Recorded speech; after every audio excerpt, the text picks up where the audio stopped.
Bienvenue dans Focus Sahel, en direct de Washington sur VOA Afrique, avec Mohamedou Oumfa.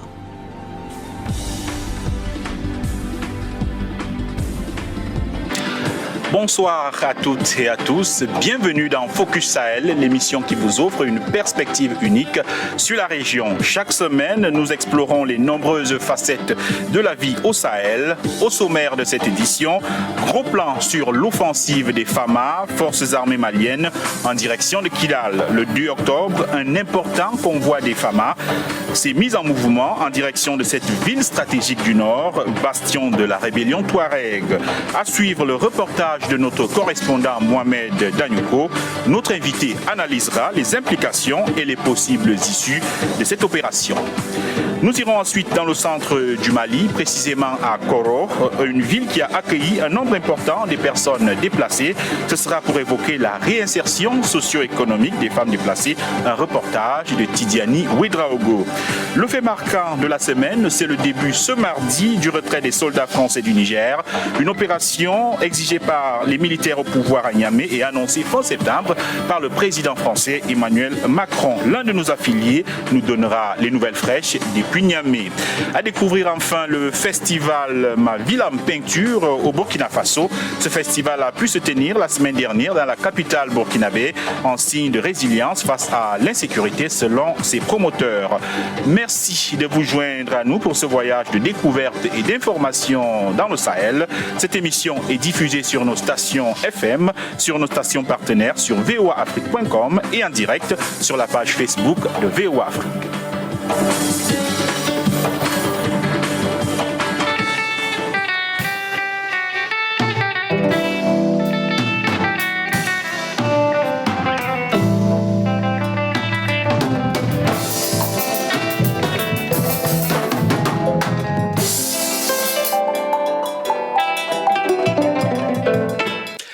Depuis le début de ce mois, l'armée malienne, avec plus d'une centaine de véhicules armés et blindés, a quitté Gao pour se rendre à Kidal.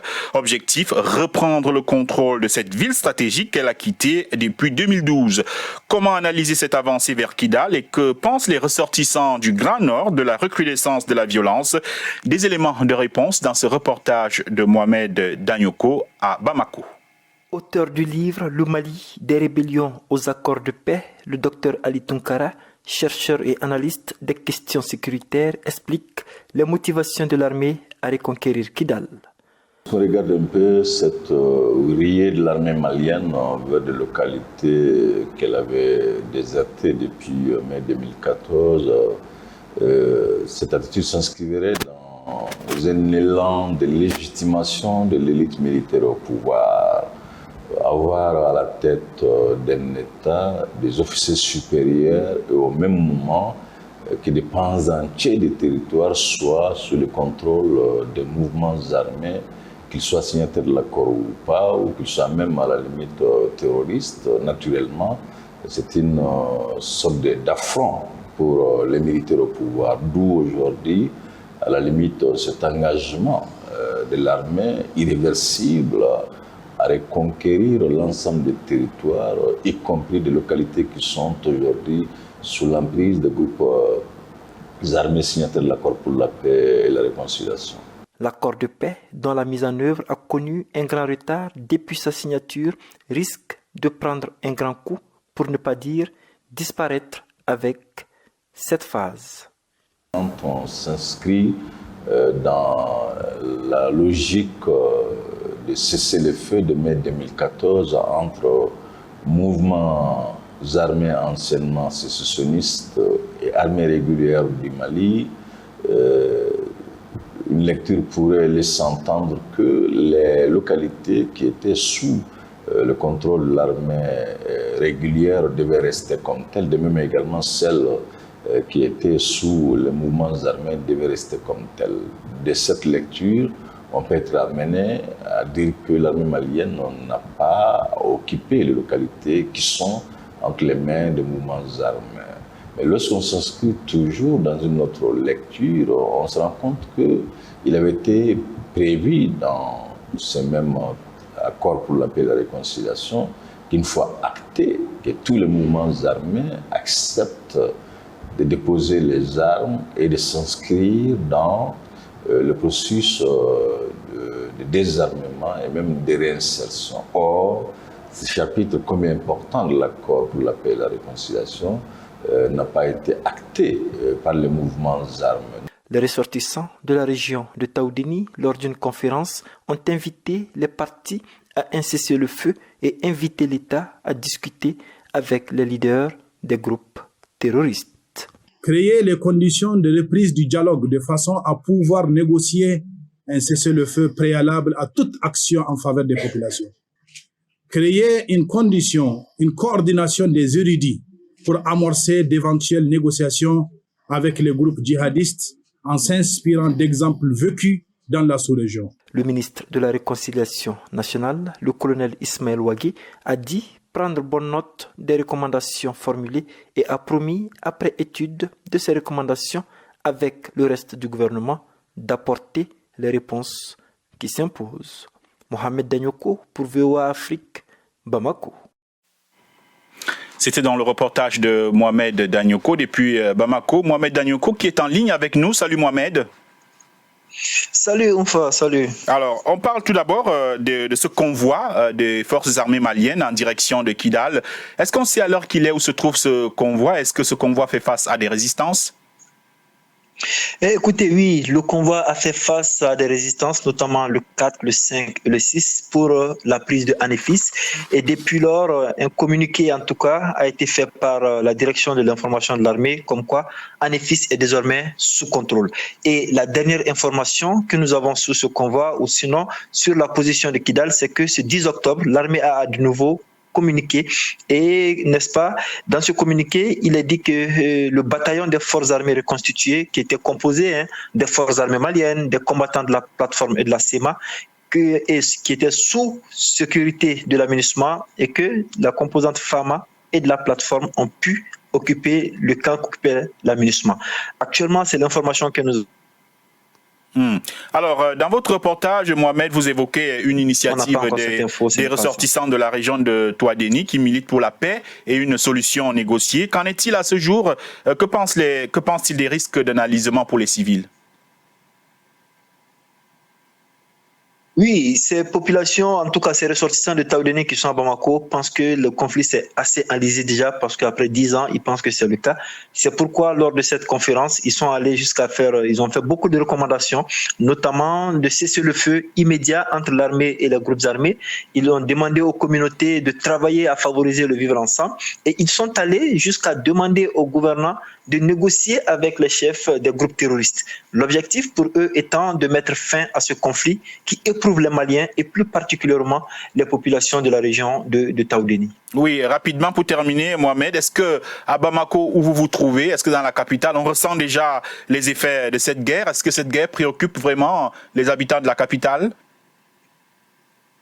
Cette guerre préoccupe tout le monde au Mali. Les morts, que ce soit au sein de l'armée ou d'autres groupes, appartiennent à des familles. Donc, que ce soit à Bamako ou ailleurs dans le pays, tous les Maliens sont préoccupés actuellement, en tout cas par ce qui se passe, par ce conflit-là qui se déroule. C'est d'ailleurs pourquoi ceux qui s'opposaient à la marche qui était prévue pour le 13 octobre prochain de la part de la SEMA, de l'imam Mahmoud Diko, l'argument qu'il mettait en avant, c'était qu'il était inconcevable d'organiser une marche, même si c'était une marche pacifique, au moment où l'armée est engagée dans une guerre au nord pour reconquérir l'intégrité territoriale du pays. C'est dire qu'aujourd'hui, à Bamako, un peu partout au Mali, les gens sont préoccupés par ce qui se passe, en tout cas dans le Grand Nord. Merci beaucoup Mohamed Danyoko, correspondant de VOA Afrique à Bamako au Mali. Pour une analyse, retrouvons M. Soumaïla Halla. Il est enseignant-chercheur et coordonnateur de l'Alliance citoyenne pour la réforme du secteur de la sécurité. Bonsoir M. Soumaïla. Bonsoir. Alors, quels sont les vrais enjeux de cette opération lancée en direction de Kidal? On parle d'occuper les bases militaires que va quitter la MINUSMA. Est-ce qu'il y a d'autres enjeux derrière cette offensive? Alors, pour comprendre les enjeux, il est essentiel de faire une lecture en filigrane et de poser un regard croisé à la fois sur le contexte de façon globale, les événements et éventuellement les acteurs.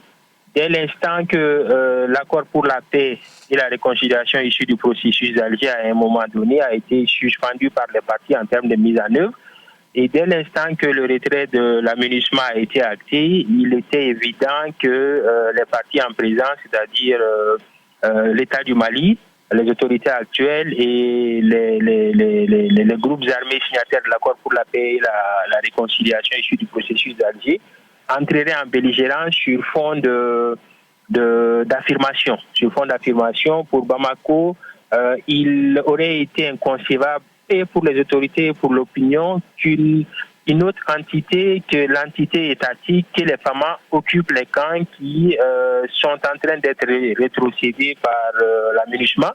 Et pour les groupes armés signataires, au-delà de ces groupes armés, il y a d'autres acteurs qui sont sur le terrain. Pour les groupes armés terroristes aussi, il est inconcevable que Bamako mette pied dans ce qu'ils considèrent depuis une dizaine d'années comme leur chasse gardée. Donc l'enjeu aujourd'hui, c'est vraiment un enjeu d'affirmation et un enjeu qui va dans le sens de prendre le pas sur l'autre.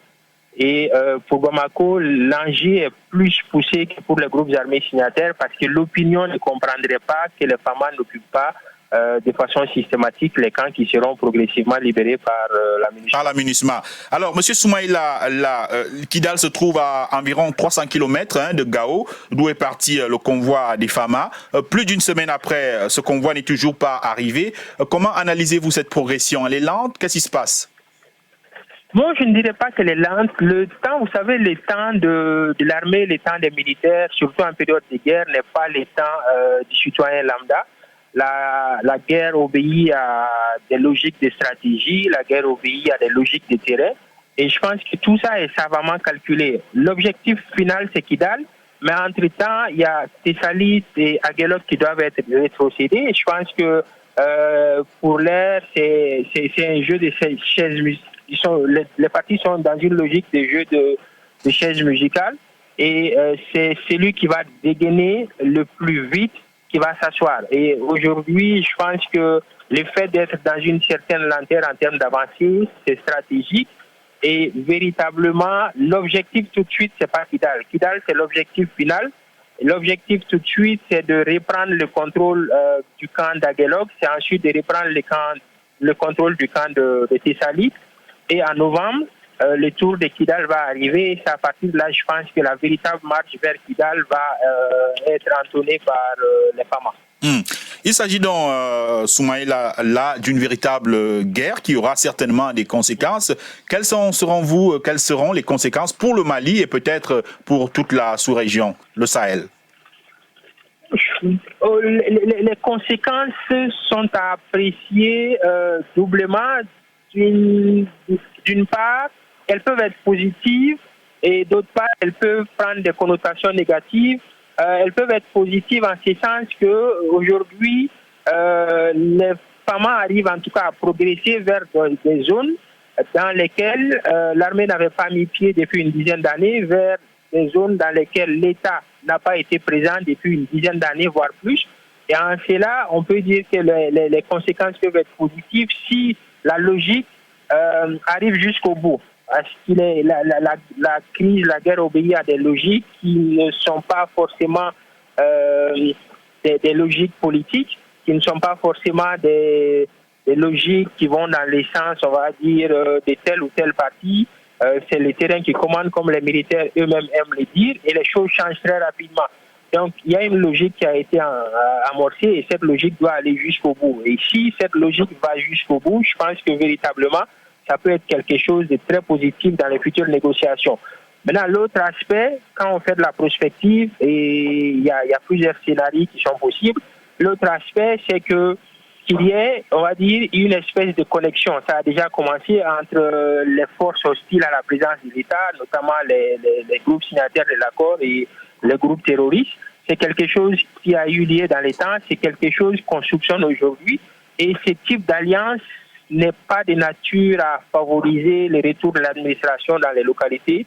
Ce type d'alliance n'est pas de nature à favoriser le retour des projets de développement dans les localités aujourd'hui qui sont des localités en crise. Des localités en crise, une crise qui pourrait affecter d'autres pays de la région. Malheureusement, le temps imparti à cette rubrique s'achève. Merci beaucoup, Soumaïla La. Vous êtes enseignant-chercheur, coordonnateur de l'Alliance citoyenne pour la réforme du secteur de la sécurité. Merci d'avoir participé à cette émission de Focus Sahel.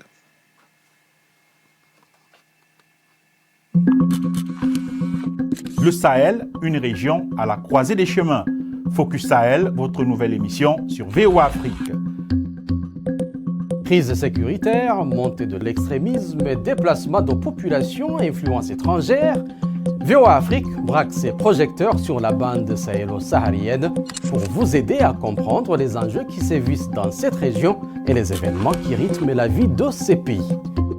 Retrouvez nos équipes à Washington et nos correspondants sur le terrain pour des reportages, des analyses et des interviews. Pour tout comprendre sur le Sahel, rendez-vous tous les mardis à 18h temps universel sur VOA Afrique, voaafrique.com et toutes nos plateformes digitales. On reste au Mali pour parler de la réinsertion socio-économique des femmes déplacées à Koro, c'est dans le centre du pays. La ville, située dans la région de Badiangara, a accueilli un nombre important de personnes déplacées et parmi ces personnes déplacées figurent plusieurs femmes, dont Maïmouna Goro. Cette veuve a choisi la restauration pour sa propre réinsertion socio-économique. Elle emploie d'autres femmes déplacées dans son restaurant de Koro. Regardons tout cela dans cette correspondance de Tidiani Ouidraogo. Suite aux attaques des groupes armés, de nombreux habitants ont déserté leurs villages et hameaux pour se réfugier dans la ville de Koro. À cause de l'insécurité, j'ai fui pour venir à Koro pendant que mon village d'Inanguru était sous embargo par des groupes armés. Les populations de la ville de Dinanguru étaient sous blocus des terroristes. Impossible d'y entrer ou d'en sortir. Une situation qui a affecté l'état de santé de Maïmouna. Avec l'embargo, j'ai fait 4 mois sans prendre le médicament, car ce n'était pas facile d'envoyer les médicaments ici. J'ai eu un convoi et je l'ai suivi pour venir à Koro ici. Comme elle, beaucoup de femmes déplacées vivent depuis des années dans la ville de Koro, dans des conditions très difficiles. Certaines d'entre elles ont perdu leur mari suite aux attaques des groupes armés. Malgré cela, Maïmouna n'est pas restée les bras croisés.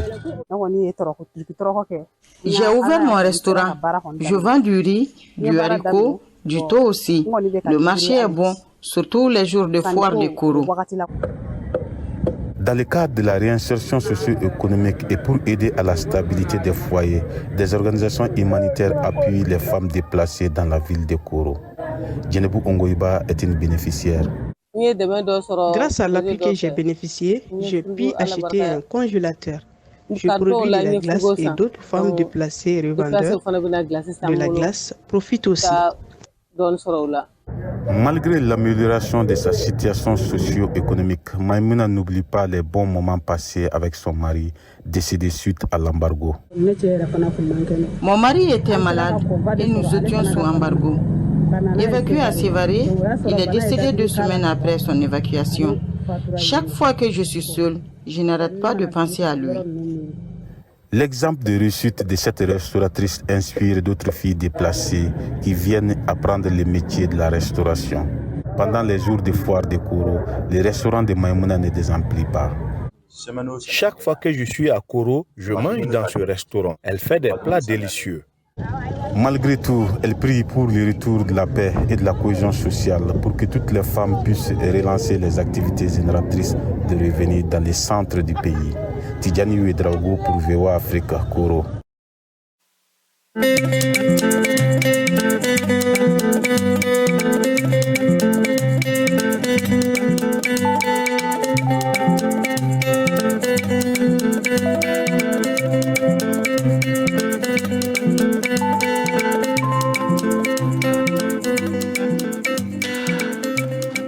À présent, le fait marquant de la semaine au Niger, les opérations pour le retrait des soldats français présent dans le pays commence ce mardi sous escorte de l'armée nigérienne. C'est ce qu'a indiqué lundi soir le régime militaire au pouvoir dans un communiqué lu à la télévision nationale Télé Sahel. Le communiqué ne précise pas la destination de ce convoi, mais on sait que le retrait des quelques 1400 soldats avait été exigé par les généraux nigériens après leur arrivée au pouvoir fin juillet et le président français Emmanuel Macron avait annoncé leur départ fin septembre. Pour en parler, nous sommes avec Seni Oumarou. Il est le rédacteur en chef de Canal 3, une station partenaire de VOA Afrique. Bonsoir Seni Oumarou.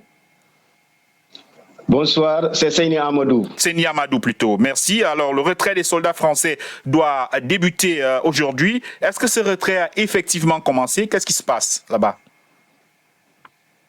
Voilà, ce retrait a effectivement commencé au niveau de la base 101 de l'aéroport, au niveau de la base 101, la base militaire 101 qui est collée à l'aéroport international Dioré Hamani de Niamey avec un premier convoi, en tout cas de militaires dont les images ont circulé sur les réseaux sociaux qui étaient sur le tarmac de cet aéroport prêts à embarquer pour quitter le Niger. Mais par voie terrestre, ce départ n'est pas encore acté, mais ce qui est sûr qu'il y a 3 heures de cela, il y a un convoi qui est venu de Walam, qui est à 5 km de Niamey, où il y avait une partie justement de militaires français au Niger qui était stationné là-bas. Et bien, ce convoi avec des porte-chars est venu avec du matériel lourd et s'est introduit au niveau de la base 101 de Niamey. Et tout laisse croire que dans quelques temps également, ce convoi qui doit prendre en principe la voie terrestre va également prendre la route pour en tout cas le départ, pour acter le départ des forces militaires françaises au Niger. C'est vrai, on ne sait pas quelle est la destination de ces militaires, mais tout laisse croire, puisqu'il y a un communiqué qui circule, qui demande justement sur un itinéraire qui part de Niamey jusqu'à l'est du pays, jusqu'à Difa, qui demande en tout cas de prendre les dispositions partout où ce convoi va passer pour que ce convoi puisse passer dans la sécurité, dans la sérénité. Tout laisse croire que pour beaucoup d'observateurs ici à Niamey, ce convoi va finalement, pour un premier temps, échouer au niveau du Tchad. Alors, vous l'avez dit, Seni Amadou, il y avait des images qui circulaient déjà sur les réseaux sociaux où les Africains, les Nigériens saluent cette souveraineté retrouvée du Niger. Mais sur place, comment est-ce que les Nigériens réagissent et que dit-on dans les médias?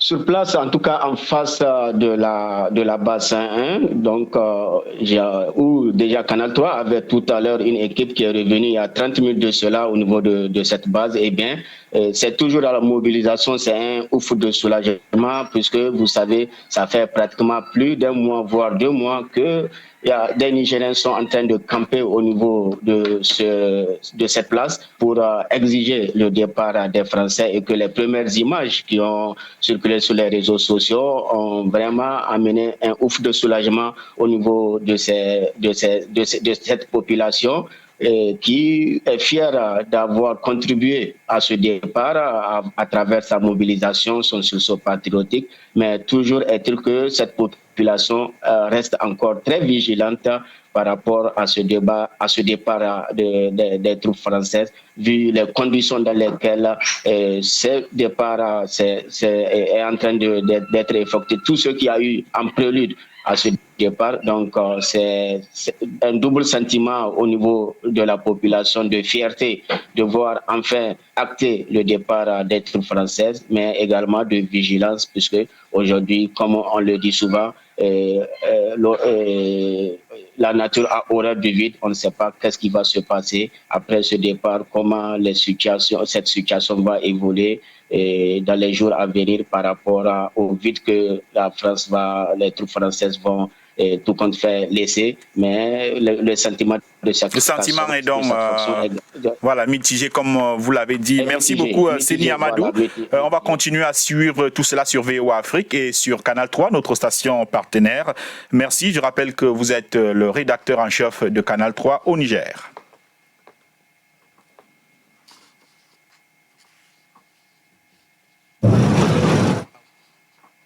Voilà, on passe maintenant à la note positive de cette édition. C'est au Burkina Faso. C'est pour parler d'un festival qui fait la promotion de la peinture.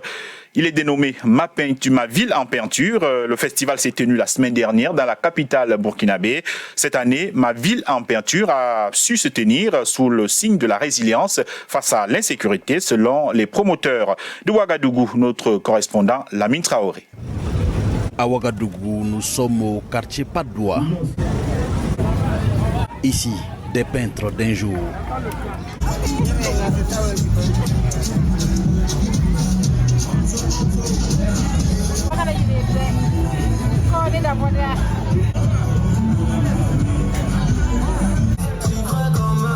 Tout est peinture et on peint surtout ici.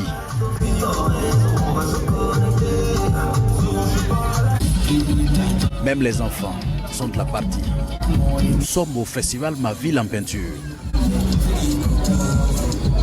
C'est la première édition pour moi, mais le festival est à sa 3e édition. Donc j'avais voulu venir et voir comment ça se présente, ce qui s'y passe. J'ai trouvé ça un peu amusant de peindre.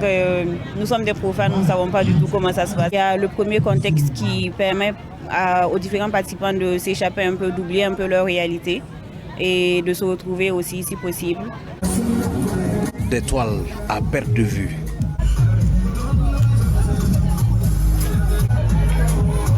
De toutes les couleurs, de tous les goûts, évidemment, de toutes les bourses.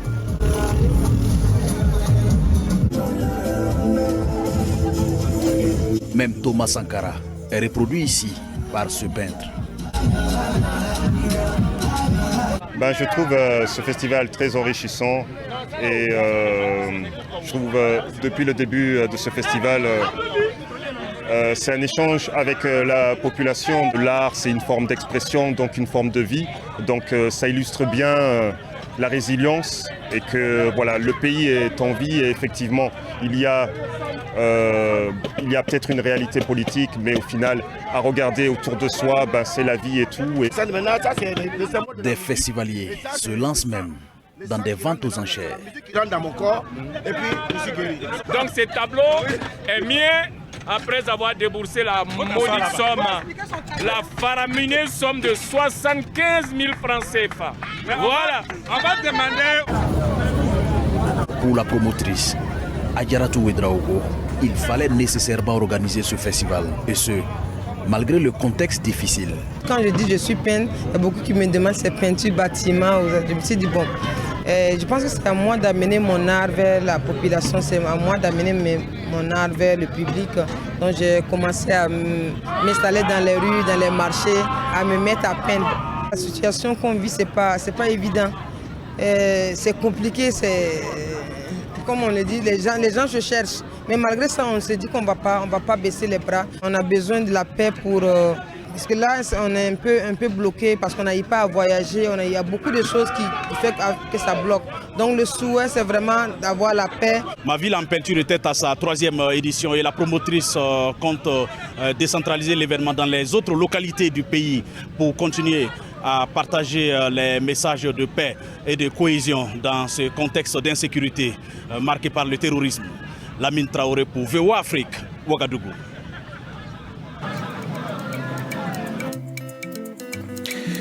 C'est avec ce reportage de Lamine Traoré que s'achève cette édition de Focus Sahel.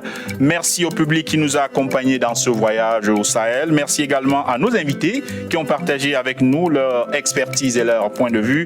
Enfin, je tiens tout particulièrement à saluer nos correspondants qui nous ont apporté les nouvelles fraîches de la région. Mohamedou Oumfa à ce micro, Arzouma Comparé était là, c'est lui qui a permis la diffusion de cette émission en direct sur Facebook et Lionel Gaïma qui assurait la mise en onde. Nous vous remercions d'avoir écouté et regardé Focus Sahel, une émission que vous pouvez retrouver sur notre site web voaafrique.com. À très bientôt sur ces mêmes antennes. Au revoir.